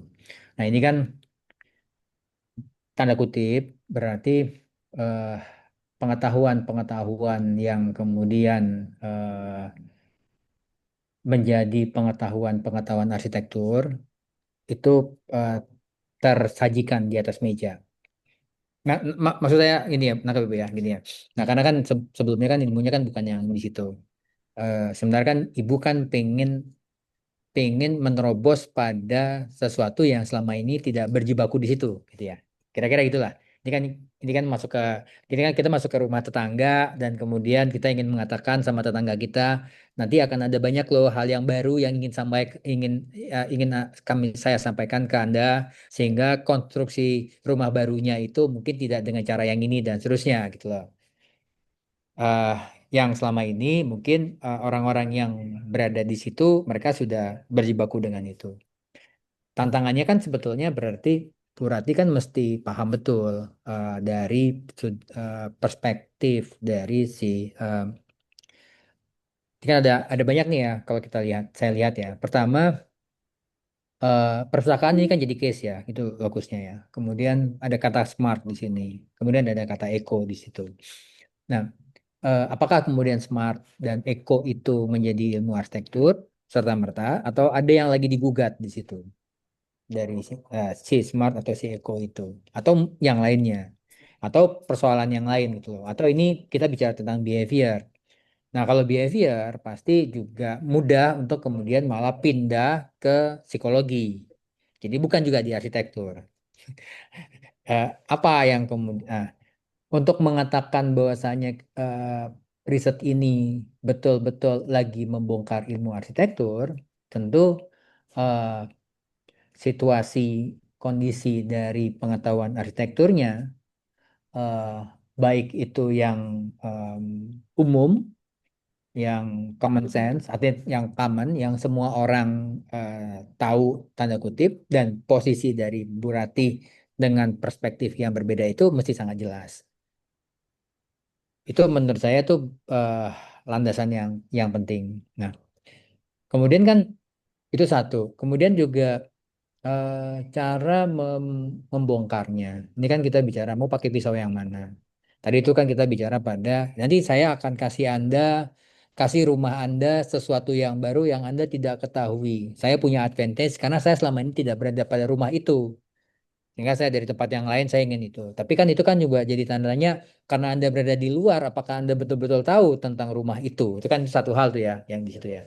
Nah, sehingga eh, manakala kemudian melakukan pembedahan itu, kita lagi mencari membedah dengan pisau dan seterusnya. Pisau yang dipakai itu pisau yang mana? Eh, apakah memang pisau yang biasa dilakukan mereka-mereka yang kemudian berjibaku di dalam ilmu arsitektur? Atau kemudian itu lagi-lagi dia bekerja di tempat yang lain dan seterusnya. Kalau bekerja di tempat yang lain, kenapa itu kemudian digunakan? Nah, em, di dalam di dalam argumentatif dari proposal tadi itu, tentu eh, dia nggak satu arah pandangan saya, Ibu. Nggak satu arah, nanti gini loh. Manakala tadi itu kan lebih ke given ya. Nanti maka saya akan melakukannya dengan cara ini dan hanya ini, gitu.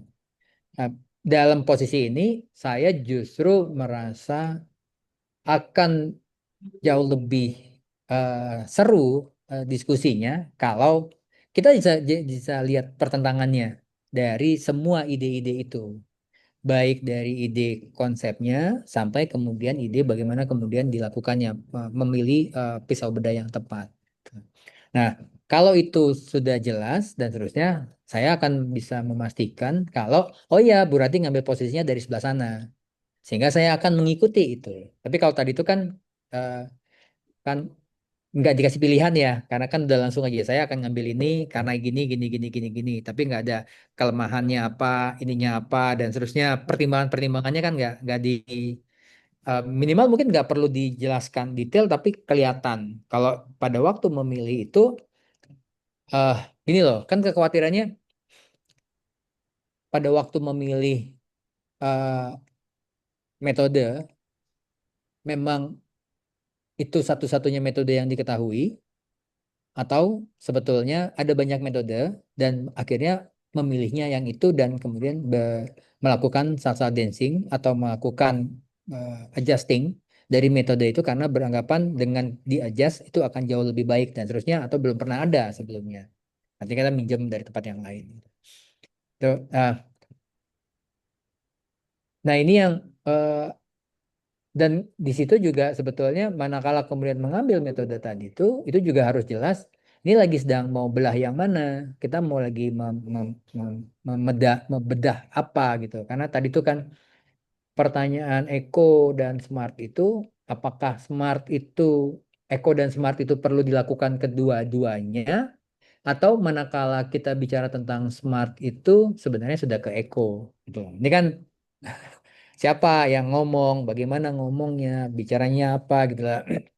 Dan ada beberapa yang kalau saya tidak akan berani melakukan itu, Bu. Jadi manakala kemudian langsung mengatakan ini belum pernah ada, saya nggak akan mengatakan itu. Karena itu bisa jadi mungkin sebetulnya ada tapi kita nggak dapetin.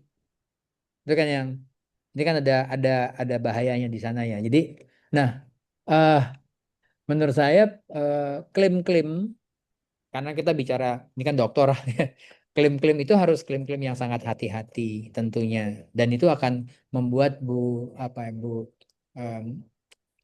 Rati itu akan jauh lebih aman. Nah sehingga tadi itu ya memilih ini dan seterusnya itu mungkin kalau di klaimnya lebih hati-hati mungkin akan mudah. Oh iya, tahu kenapa itu dikatakan demikian gitu kan antara kata-kata dapat, bisa, harus itu kan lain ya. Maknanya kan bisa beda-beda ya.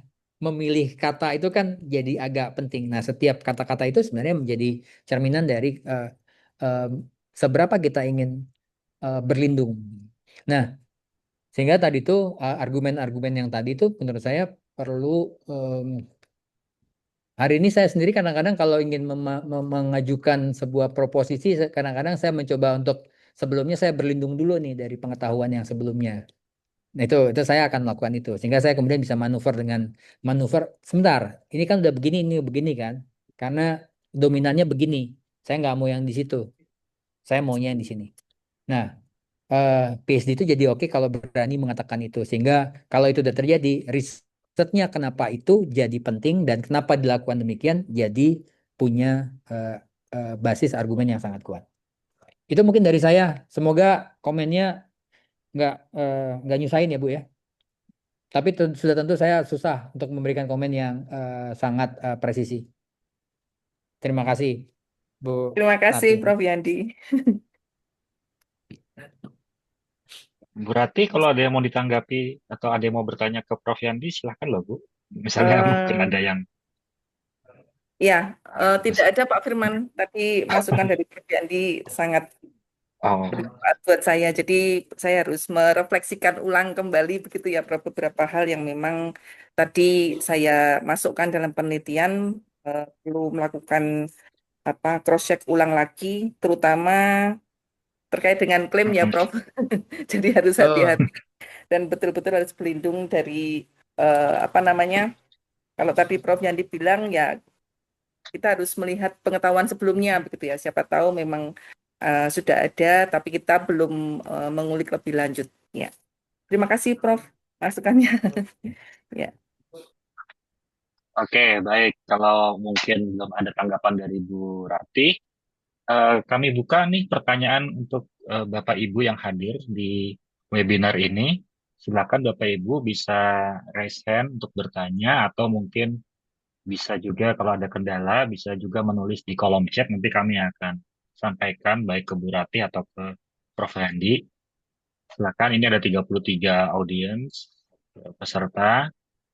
Ini kan topiknya lumayan menarik dan lumayan cukup dekat dengan kita-kita ya Bapak Ibu ya, di akademis ya, perpustakaan itu sepertinya kita pasti akan uh, bersinggungan dengan fungsi inilah di kampus ataupun selama kita masa studi.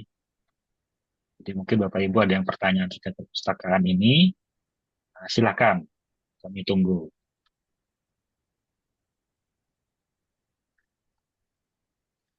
Mungkin sembari menunggu, nggak apa-apa juga izin saya yang bertanya, Prof. Yandi. Ya, Prof. Pak. Ya, baik. Sembari Bapak Ibu silakan ya kalau ada yang mau bertanya nanti, tapi mungkin saya coba pemantik dulu. Jadi mungkin menarik apa yang Prof. yang disampaikan tadi terkait dengan bagaimana kita melihat perpustakaan ini di era digital saat ini. Karena kebetulan memang sebenarnya tadi materi Prof. Yandi beberapa bagiannya juga sangat bersinggungan dengan konteks disertasi yang saya lakukan. Walaupun universe-nya beda gitu ya Prof. ya. Tapi saya sempat melakukan wawancara dengan beberapa informan dari mahasiswa UI, terus terang di Depok. Nah, konteksnya memang saya mencari informasi tentang ruang komunal mahasiswa sebenarnya konteks saya. Nah, saya sebenarnya mengarah lebih kepada kenapa mahasiswa sekarang kalau ke kafe itu bukan cuma hangout aja, tapi malah bekerja di sana, gitu ya. Nah, cuma ternyata ada jawaban yang cukup menarik dari mahasiswa UI ini adalah lebih banyak pilihan pertama jawaban mereka bukan di kafe tapi di perpustakaan.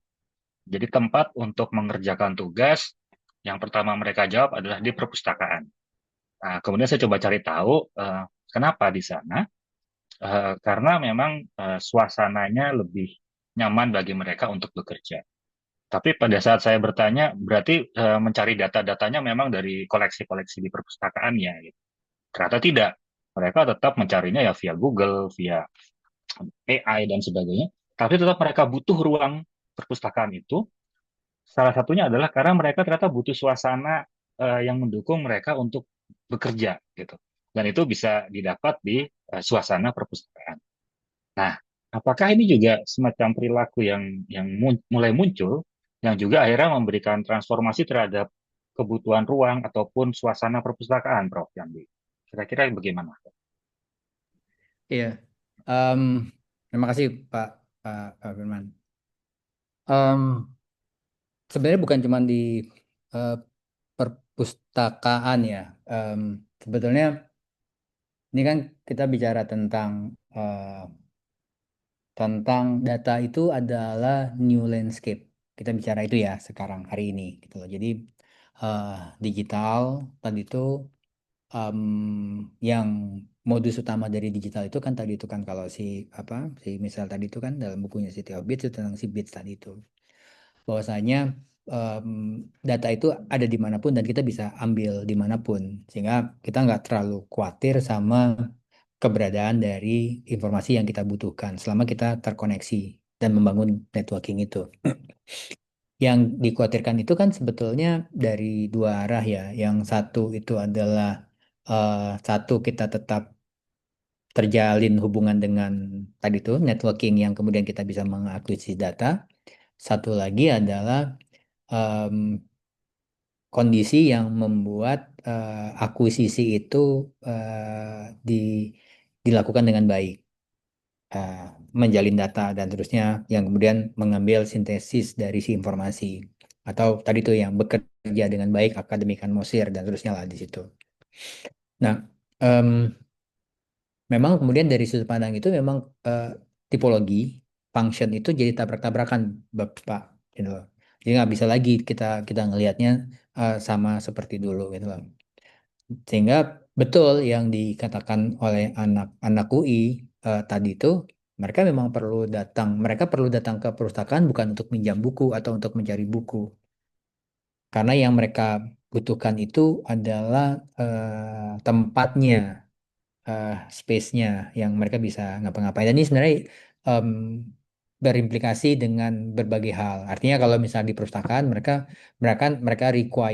mungkin require ada silent space lah istilahnya ya, atau misalnya ada discussion room atau tadi itu ya ada maker space dan seterusnya, di mana mereka bisa berjibaku satu sama lain. Nah, itu kan tidak terjadi di kafe. Kalau di kafe itu kan sifatnya lebih ke entertain dan seterusnya, sehingga suasana Formal ya, kerja Prof. jadi ya itu kan informal ya. Suasana kerjanya kan jadi lain ya. Which is hari ini kan memang cara kerja itu kan yang berlaku ya. Which is kadang-kadang saya juga agak khawatir sih, em, balance-nya seperti apa ya gitu. Artinya kan mereka itu mendapatkan ruang aktual yang sebetulnya ruang aktualnya itu tidak eh, tidak community based tanda kutip secara aktual. Em, yang beda sama kalau misalnya kita lakukan dengan aktual dan seterusnya gitu ya. Nah, tapi di sisi yang lain, si library itu membuat ada ruang dalam ruang ya. Jadi ada multi space yang kemudian terjadi di dalam eh, sistem kerja mereka dan seterusnya. Yang itu mungkin sama mereka sudah cukup gitu. Sehingga menurut saya sih rasanya sih memang universitas atau tempat kerja dan seterusnya memang kemudian harus bertransformasi ke ke arah sana. Nggak bisa lagi kemudian kita ngaju ke sana. Nah, di sisi yang lain kemudian kan pengetahuan arsitekturnya kan juga harus ngikutin. Ini kan yang kemudian pertanyaannya sebenarnya kita sebagai, kalau saya gitu ya sebagai seorang desainer, sebagai seorang arsitek dan seterusnya gitu, bagaimana kemudian space itu bertransformasi dari sana, itu kan yang ingin saya sampaikan sebenarnya kan tadi itu yang tentang hal yang itu gitu lah. Which is mungkin saja kemudian kafe juga mengalami transformasi yang sama, dengan itu yang sama. Kafe itu bukan lagi kafe yang seperti dulu gitu. Sekolah juga begitu. Sekolah, apa perlu ya kita sekarang punya sekolah ya? Itu kan juga jangan-jangan yang dibutuhkan itu adalah si kafe tadi itu atau si perpustakaannya. Jadi sekolah itu nggak lain adalah si perpustakaan tadi itu yang orang datang kemudian mereka hanya untuk gather dan seterusnya. Kuliah itu masih perlu apa enggak gitu, atau simply kita buka aja semua YouTube atau apapun itu kita bisa mendapatkan pengetahuan-pengetahuan apapun. Hari ini kan kalau kita pingin tahu sesuatu kita langsung buka tutorial dari YouTube dan seterusnya, kita udah langsung dapetin macam-macam.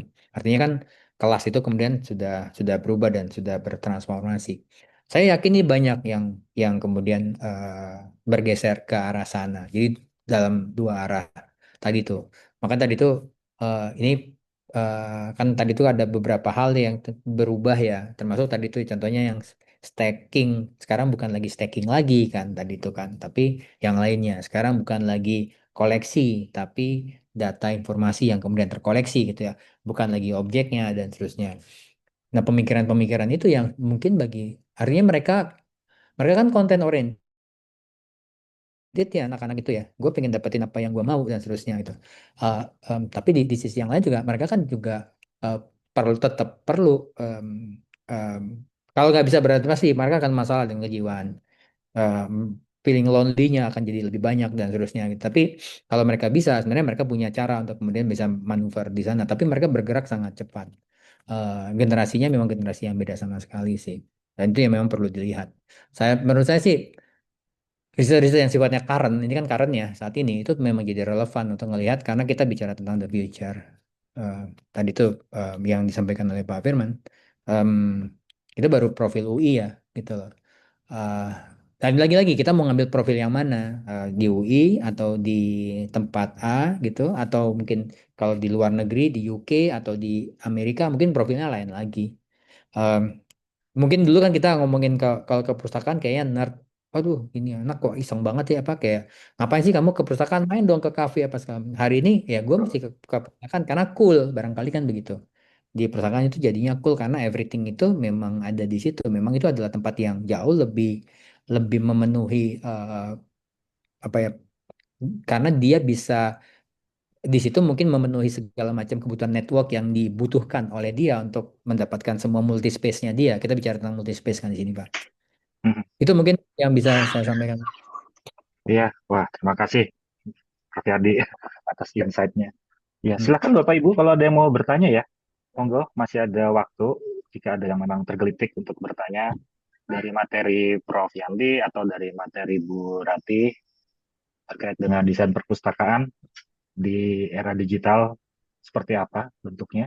Tadi bisa yang sangat ekstrim, betul-betul hilang buku-buku itu yang bisa kita lihat gitu ya. Semua masuk ke dalam satu layar monitor gitu. Atau mungkin bisa ada kombinasi di antaranya. Saya masih ingat ini Pak, waktu pas Iya. dulu, saya kan dulu sering ke, waktu pas tahun baru pulang ke Indonesia, saya tuh sering ke kampung-kampung untuk kemudian bangun semacam perpustakaan. Saya bilangnya communal space, jadi tidak menamakannya sebagai perpustakaan. Sampai kemudian eh, itu tuh isunya posisi buku itu di perpustakaan di desa itu kayak apa sebetulnya. Kan saya tahu nih di apa di beberapa tempat itu di UK itu kan kemudian ada yang buku diletakkan di halte, kemudian di haltenya kemudian bertransformasi menjadi ruang perpustakaan, mereka bisa baca dan seterusnya. Nah, eh, kemudian kan istilahnya kemudian berkembang ya, jadi istilahnya kan open library itu ya, yang kita bikin perpustakaan tapi kemudian nggak ada yang jagain. Semuanya terbuka, basisnya trust dan seterusnya. Sementara kan kalau kita ngomongin tentang sistem perpustakaan yang normal kan buku masuk, buku keluar, apa segala macam itu kan harus ada dalam ini yang jelas gitu. Harus ada buku induknya ya. Itu kan diatur sampai ke warnanya apanya itu kan tergantung dari tingkat tingkat kompleksitas dari pengkodeannya kan. Nah, sampai suatu waktu tuh pada waktu itu seingat saya tuh di Margorejo ya di daerah Jogja sana dan seterusnya teman-teman sana lah gitu.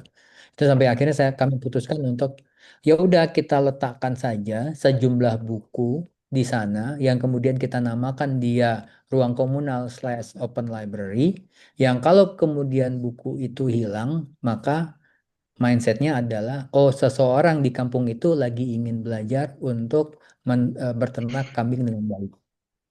Kira-kira gitu ininya. Itu kan masa yang informasi Menarik itu kan sih. cuma didapatkan dari si buku itu. Gitu loh.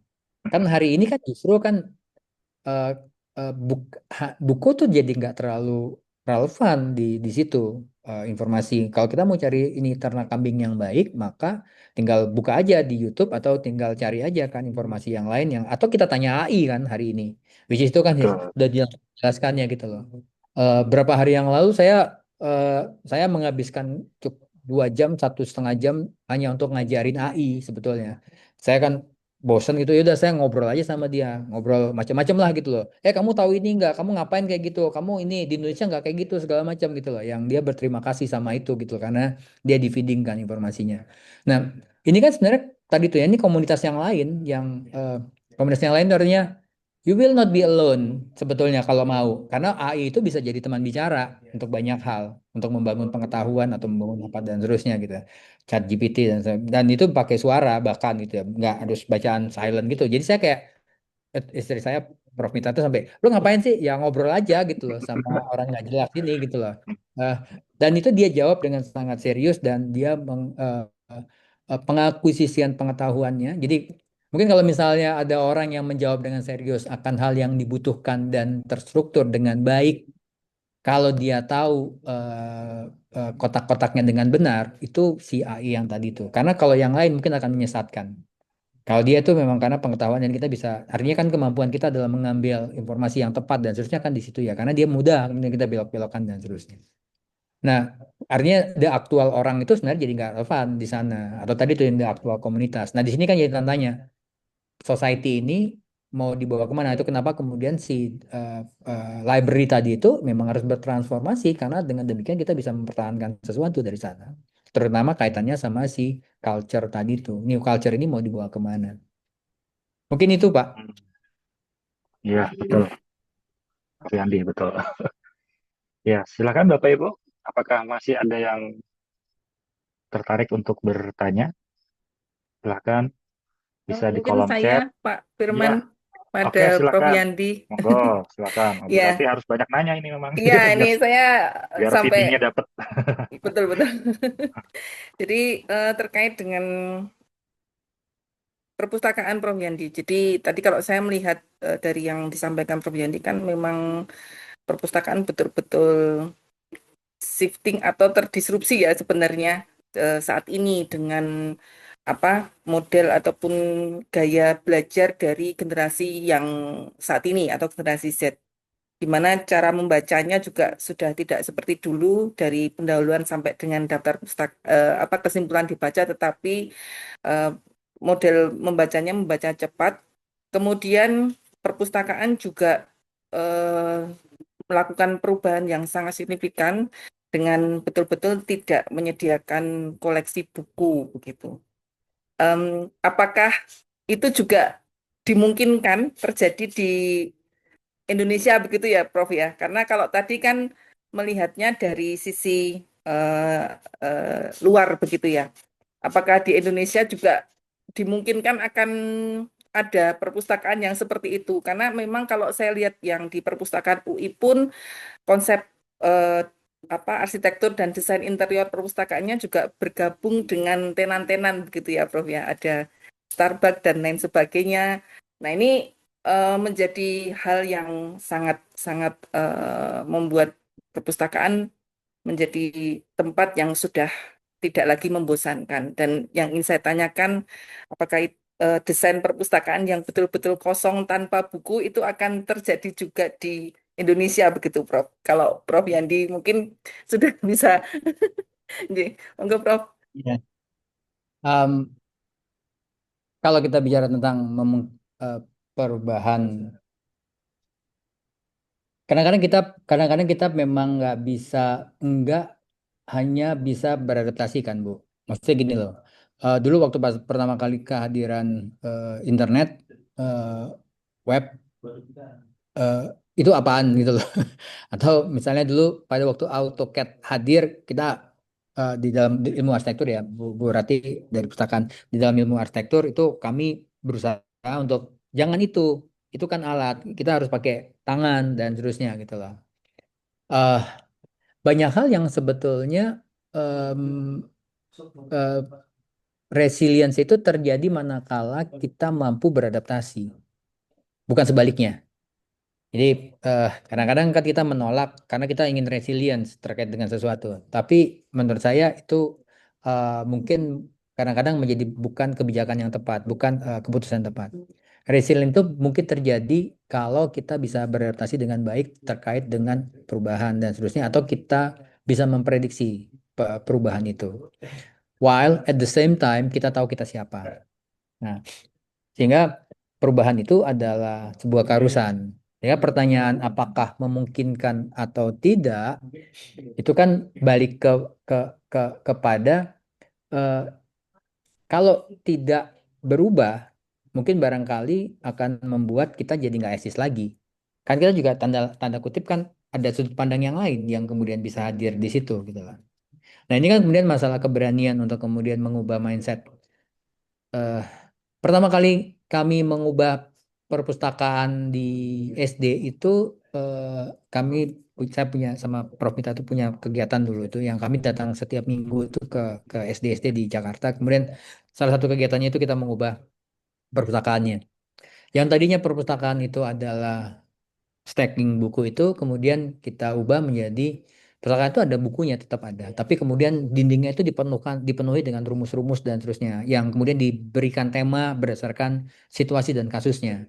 Jadi umpamanya manakala kemudian kita bicara tentang pengudaraan langit dan hujan dan terusnya, which is itu kan biasanya ada ilmu sains di antaranya, maka kemudian setting itu yang kemudian kita bangun di perpustakaannya. Sehingga anak-anak itu mengakuisisi pengetahuannya menjadi inherent terkait dengan space-nya. Nah, ini kan keberanian kita untuk mencari yang lain gitu loh. Tadi itu makanya saya bilang, sebenarnya tugas kita tuh seorang dokter itu ngapain ya? Kenapa nggak cari yang aman aja? Atau sebetulnya kita mencoba untuk menerobos hal yang kebenarannya itu mungkin sekian persen, tapi orang lain nggak berani melakukannya, tapi kita cukup berani untuk kemudian menyatakannya secara struktur akan kebenaran yang baru, sehingga perspektifnya akan bertambah. Sehingga pertanyaan tadi memungkinkan atau tidak itu kan cuma masalah bagaimana kita mengukur parameter dari semuanya itu dan kemudian apa yang kita tuju dan pengetahuan kita akan sebuah prioritas. Sehingga kita akan memenangkan yang mana. Nah, di sini yang sebetulnya posisi doktoral itu jadi penting, Bu. Karena dia dapat memandang pengetahuan secara akademik. Artinya dia tidak berpihak. Dia pada kebenaran yang dipahami oleh dirinya. Jadi jadi kalau dia merasa kebenaran itu akan mengarah kepada satu hal, karena dia mengetahui beberapa hal seterusnya, dia menyampaikan itu secara blunt terkait dengan kebenaran itu saja. Dia tidak berpolitik di situ. Jadi kalau tadi itu misalnya kita bicara tentang, oh ya, perpustakaan itu memang selayaknya harus berubah dari A ke B. Nah, kalau itu dimasukkan unsur politik, itu akan bicara yang lain kan gitu. Tapi kalau misalnya kita bicara pada ada kebenaran yang hakiki di sana, maka kita akan menyatakan itu sebagai signifikan. Kira-kira gitu ininya. Semoga menjawab, Ibu. Ya, terima kasih Prof. Yandi. Iya, matur nuwun. Baik, terima kasih Prof. Yandi atas tanggapannya tadi. Apakah memang belum ada lagi yang ingin bertanya, Bapak Ibu, di audiens? Silakan, masih ada sedikit waktu jika memang ada yang mau bertanya, persilakan.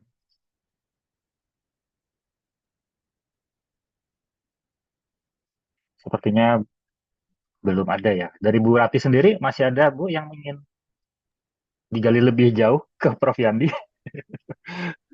Mungkin Semangat. nanti ya siap Prof. Mungkin bisa sharing buku ya Prof. Ya, Ini, Prof. Yandi mungkin koleksi bukunya. Oh nanti mungkin saya bisa ya minta sharing buku ke Prof. Yandi.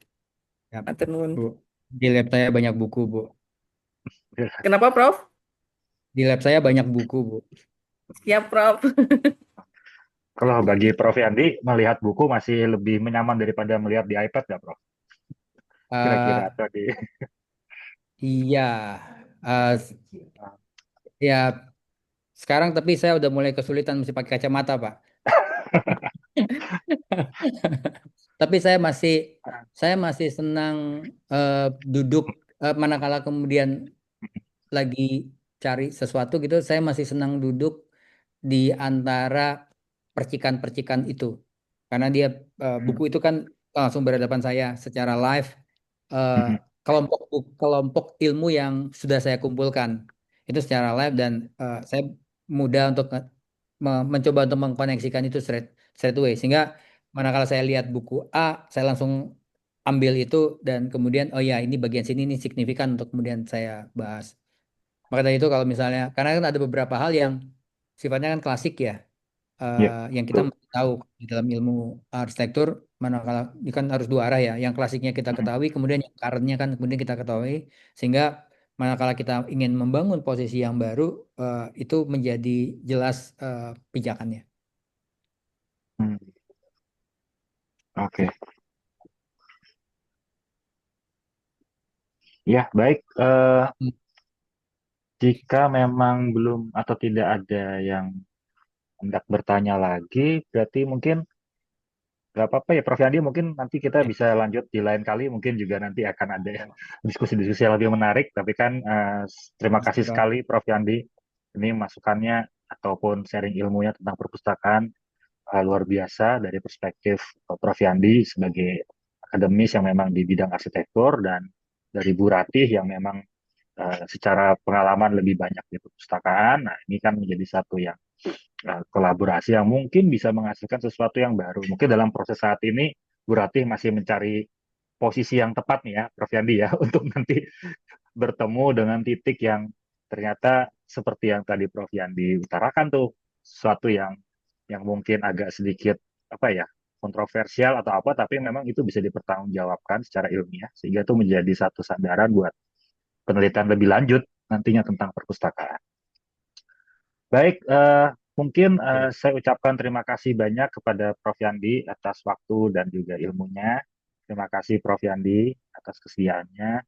kemudian Ibu Ratih, Ricarda Ratih juga terima kasih atas sharing proses risetnya, dan tidak kalah juga saya juga berikan apresiasi kepada Bapak Ibu sekalian yang masih turut hadir di malam ini. Jadi hubungan sudah menjelang jam 8 dan belum ada tadi yang bertanya kembali. Jadi mungkin saya izin untuk menutup sesi NBSP ke 46 ya kalau tidak salah ya, tapi yang di bulan Juli ini.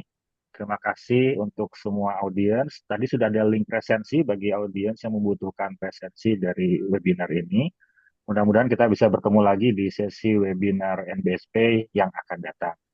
Sekian, saya akhiri sesi malam ini. Terima kasih banyak. Selamat malam Bapak Ibu Terima semuanya. kasih. Terima kasih Prof. Terima kasih Prof. Iya. Terima Yandi, kasih Prof. Prof. Yandi. Propur, Terima Pak kasih Firman, Bu Pak Rate. Terima Saya kasih izin ya. sama-sama Bapak Ibu. Terima Ya, kasih. Firman, ya. Mari. terima kasih Pak Firman, Baik, terima Bu. kasih Bu Terima Rate. kasih.